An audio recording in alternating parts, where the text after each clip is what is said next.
choice, Maureen. Either you hand over that vial, or I get rid of your playmate. That's not very flattering, Aiden. She's having trouble deciding. Why don't we just discuss this, David? Why? There's nothing to discuss. What, do you want to distract me so the commando boy here can get the jump on me? I don't think so. Just hand over the damn vial. Now! Or I take your friend and I give him a 9mm ticket to eternity. I will do it, Maureen. Do it. Shoot him.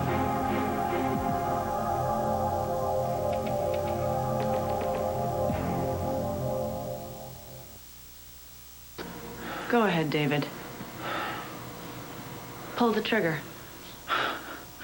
Guess you haven't made much of an impression, Aiden. Maureen, you know what you're doing? Yes, I know what I'm doing. He's not going to shoot you. You're his wife's nephew. And even if you weren't related to him, whatever he is, he's not a cold-blooded killer. You took an oath to relieve suffering. He wouldn't shoot. David! What, are you bloody crazy? I'm determined! So you should keep that in mind. There's so much for that do-no-harm doctor, bollocks. Look, I thought you wanted to have your freedom so that you could spend time with your wife and child. Are you crazy? If you kill him... Then I'll have to kill you too, then won't I? Well, guess what? You're going to go to prison for the rest of your life. But what's the difference? If I let you walk out that door with that serum, then my life is over too. No, it's not. No, it is. It's the same thing. My life is over. I go to jail, I never get to practice medicine ever again, right? I might as well shoot myself. Yeah, that wouldn't be a bad idea. Aiden? Oh, that's very funny, Aiden. Not a very good time to develop a sense of humor. You should really think about this, Maureen. Because if I'm dead, or I end up in jail, I can never help you get your memory back. Oh, as if you ever intended to. Of course I intended to, and I can still do it. But I need access to my research. You have to think about this, Maureen. If you take that serum to the police, the chance of your memory coming back goes along with it. All deals are off. You will never remember being Maria Santos Gray ever again, except in tiny bits and pieces from time to time. I don't have to kill anybody. Don't make me do this, Maureen. Just hand over the serum.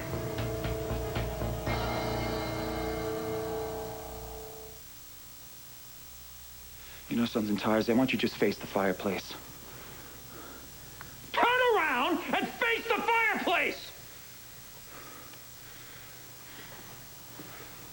David.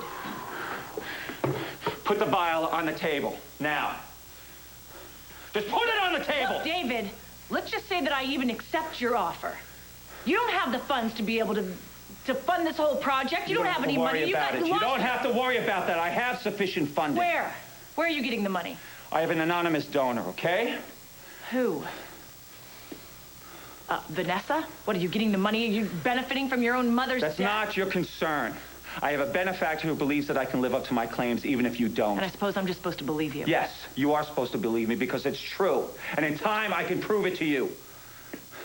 I've been reviewing the changes that I made in the formula from the time I gave it to you and the pure form that I used on Dixie and Roger Smythe. I know why your memory was affected. And I also know that I can reverse the degeneration of cells. But I need the vial, and I need my freedom to do it. So you're blackmailing me again. Look, just put the damn vial on the table right now so I put a hole through your watchdog. You know something, Aiden? The first time you tied me up, I thought that you were just desperate. Now I know you're a head case. What do you mean the first time? What are you talking about? Oh, Aiden didn't tell you, huh? That he did this once before to me? Threatened to break my fingers, my hand, with a sledgehammer? Aiden? Oh, it's all right. Don't worry about it. That attack had nothing to do with you. He was all bent out of shape about Auntie Anna. I'll tell you something. If you both get out of here alive, I'd stay clear of this guy. If you fall out of favor with him, who knows? He's going to come after you with a syringe someday. I don't think so. I saved my antisocial behavior for you, Davey. You know, maybe I should contact the Veterans Administration, Aiden, for you, huh? I mean, get that psychiatric care that you so desperately needed after Tora Bora. Why don't you shut up?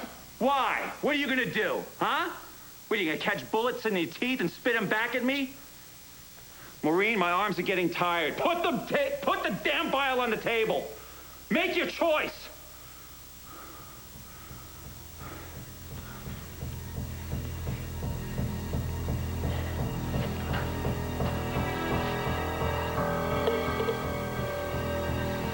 You win, David.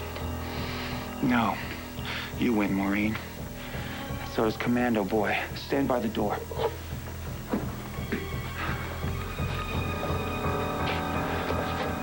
Let's get out of here. Yeah, that sounds like a good plan. Enjoy the rest of your evening.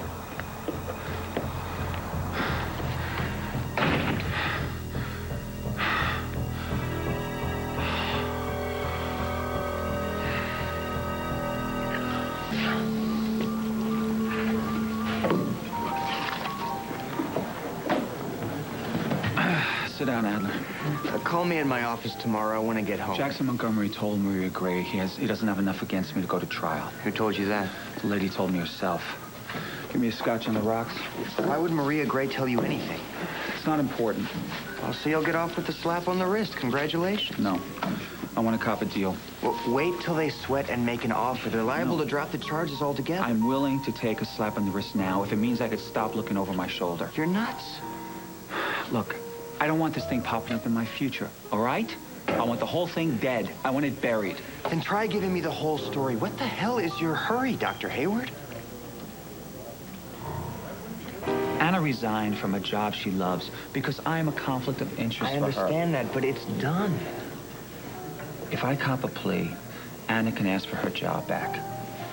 And Montgomery will make sure that she gets reinstated. As your attorney, my advice is to wait. Let the whole thing cool down. What kind of a deal do you think we can get now? Right now?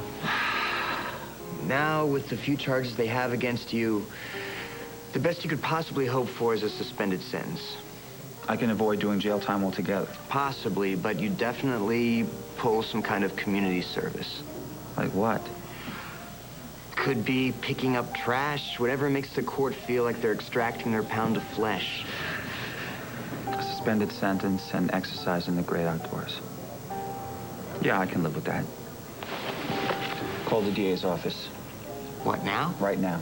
Make the deal.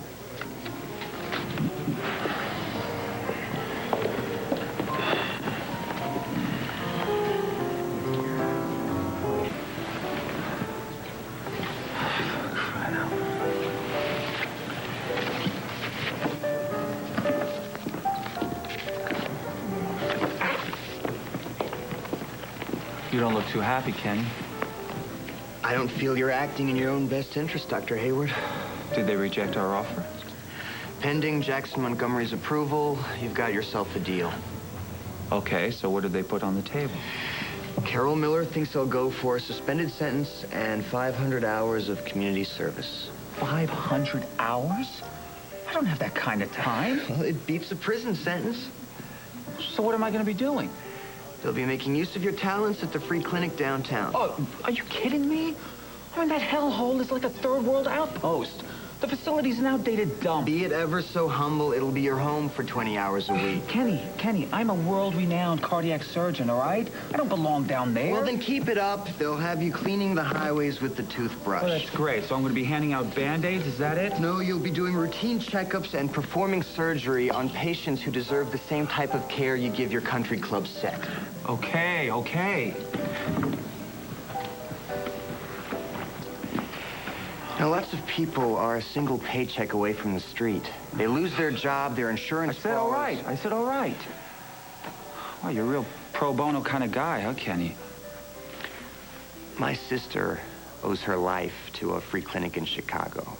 But hey, you don't like the terms, reject their offer when they make it. Oh, yeah, that's great advice. Jerk them around. Montgomery's office is going to love that. Look, it's your call. 20 hours a week for 6 months in that hellhole. Then you can go back to stitching up the filthy rich at Pine Valley Hospital. Yeah, with Jake Martin as chief of staff, that's not going to happen. All right, fine. Look, finalize the deal as soon as you can, okay? I guess I better start thinking about what I'm going to do with Jake Martin.